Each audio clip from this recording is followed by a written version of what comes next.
या तासिकेत आपण व्याकरण अभ्यासणार आहोत. त्यासाठी थोडी रिव्हिजन करूया. प्रथम भाषा म्हणजे काय पाहावं लागेल. आपल्याला काही हवे असले किंवा काही सांगायचे असले तर आपण काय करतो? आपण मनातला हा विचार आपल्या शब्दांनी बोलून दाखवतो किंवा खुणेनी सांगतो. आपल्या मनातील विचार किंवा भावना व्यक्त करण्याचे विविध प्रकार आहेत. एका अर्थाने या साऱ्या भाषाच आहेत. भाषा म्हणजे विचार व्यक्त करण्याचे साधन आहे. भाषा मुख्यतः दोन प्रकारची आहे. एक स्वाभाविक किंवा नैसर्गिक आणि दोन कृत्रिम किंवा सांकेतिक.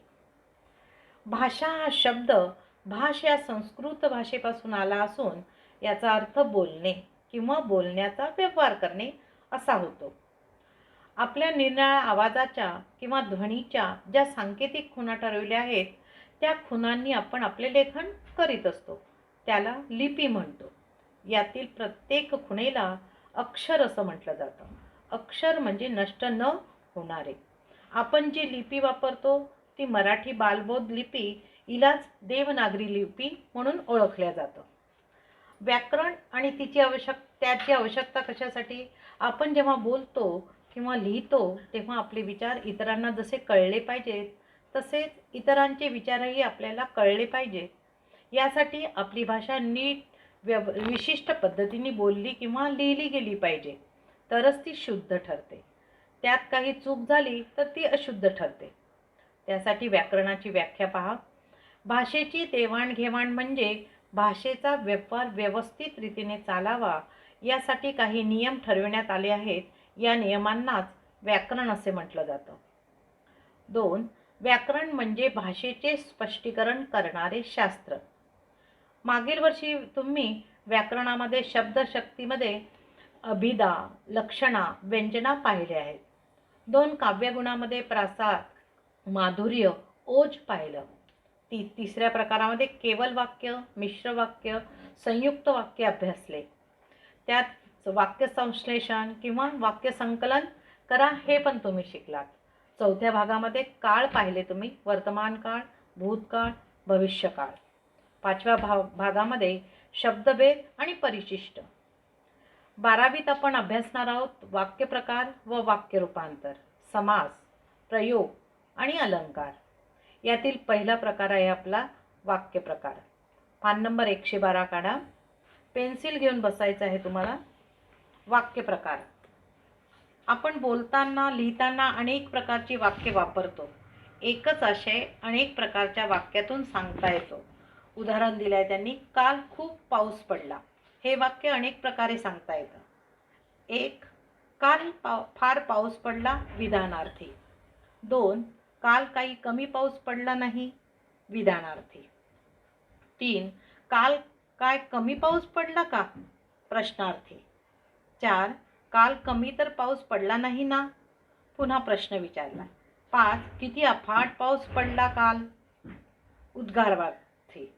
म्हणजे असे वाक्यांचे विविध प्रकार पडतात.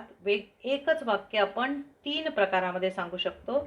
यावरून आपल्या वाक्याचे 2 प्रकार पडतात. अ आहे आशयावरून किंवा भावार्थावरून वाक्यप्रकार, 2 क्रियापदाच्या रूपावरून. अ वाक्याच्या आशयावरून किंवा भावार्थावरून वाक्याचे 1 विधानार्थी प्रकार, 2 प्रश्नार्थी, 3 उद्गारार्थी असे प्रकार आढळतात. ही वाक्ये होकारार्थी किंवा नकारार्थी दोन्ही प्रकारची असू शकतात. त्यातला पहिला आहे आपला विधानार्थी वाक्य. ज्या वाक्यात केवळ विधान केलेले असते त्याला विधानार्थी वाक्य असे म्हटले जातं. उदाहरण दिलं, सचिन तेंडुलकर उत्तम फलंदाज आहे. पूर्णविराम विधान केला आपण. 2 विटू दांडूचा खेळ अलीकडे फारसा खेळला जात नाही, विधान. 2 आहे आपला प्रश्नार्थी वाक्य. ज्या वाक्यात प्रश्न विचारला असतो त्याला प्रश्नार्थी वाक्य म्हणतात. वाक्याच्या शेवटी प्रश्नार्थक चिन्ह पण दिलेलं असतं. 1 तू बाहेर केव्हा जाणार आहेस, प्रश्नार्थक चिन्ह. 2 तो स्पर्धा परीक्षेत उत्तीर्ण का झाला नाही.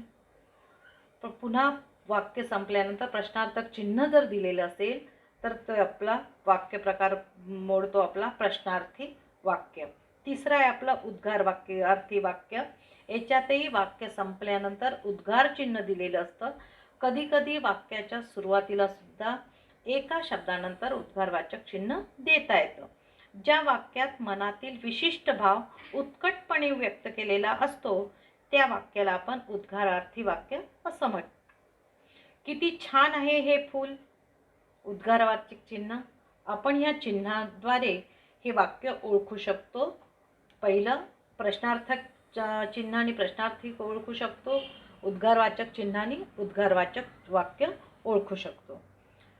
या प्रकारामध्ये आपल्याला क्रियापदाच्या रूपावरून वाक्याचे प्रकार पडतात असं सांगितलं आहे. क्रियापद प्रत्येकाला माहीत आहे. वाक्याचा अर्थ पूर्ण करणाऱ्या शब्दाला आपण क्रियापद असं म्हणतो. एक स्वार्थी वाक्य. ज्या वाक्यातील क्रियापदाच्या रूपावरून नुसताच काळाचा बोध होत असेल तर त्याला स्वार्थी वाक्य म्हटलं जातं. उदाहरण दिलं त्यांनी, मुले शाळेत गेली. 2 खेळाडू मैदानावर सराव करतात. यावरून हे वाक्य स्वार्थी वाक्यामध्ये मोडता येतं. दुसरं आहे आज्ञार्थी वाक्य. ज्या वाक्यातील क्रियापदाच्या रूपावरून आज्ञा, आशीर्वाद, प्रार्थना, विनंती, उपदेश आणि सूचना या गोष्टीचा बोध होत असेल त्या वाक्याला आज्ञार्थी वाक्य असं म्हटलं जातं. त्यांनी उदाहरणं दिली आहेत. ती खिडकी लावून घे, आज्ञा केली. 2 तुम्ही नक्की यशस्वी व्हाल, आशीर्वाद. 3 देवा मला सद्बुद्धी दे, प्रार्थना केली देवाला की मला सद्बुद्धी दे. 4 कृपया मला तुझे पुस्तक देशील का, किंवा कृपया मला तुझे पुस्तक दे, विनंती केली कृपया हा शब्द वापरून. 5 विद्यार्थ्यांनो खूप मेहनत करा, उपदेश सांगितलं गेलं आहे की तुम्ही खूप मेहनत कराल तर चांगल्या मार्कांनी यशस्वी व्हाल. 6 इथे पादत्राणे ठेवू नये, सूचना आहे. या ठिकाणी तुम्हाला पादत्राणे ठेवायची नाहीत.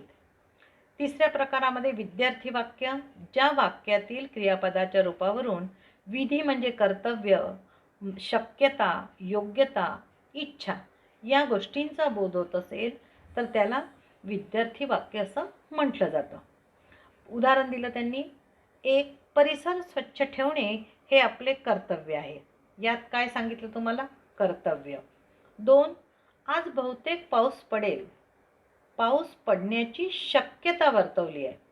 3 अंगी धैर्य असणाराच कठीण काम करू शकतो, म्हणजे ते काम पूर्ण करण्याची योग्यता त्याच्यात आहे की नाही हे सांगितलं आहे. 4 विद्यार्थ्यांनी वर्गात शांतता राखावी, इच्छा व्यक्त केली. चौथं वाक्य आहे आपलं संकेतार्थी वाक्य.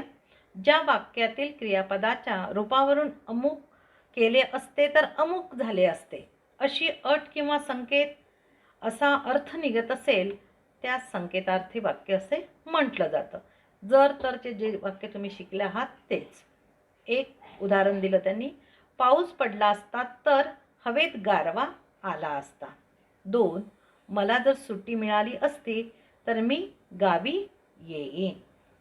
इथे आपलं काय संपलं आहे, वाक्य प्रकार. खाली कृती दिली आहे तुम्हाला, ती कृती तुम्हाला सोडवायची आहे. त्याच वहीत मराठीची एक वही करायला सांगितली आहे मी तुम्हाला, ज्यात तुम्ही निबंध काल दिलेले मी शब्द सांगितलेले ते त्याच्या नंतरच ही कृतीसुद्धा लिहायची आहे.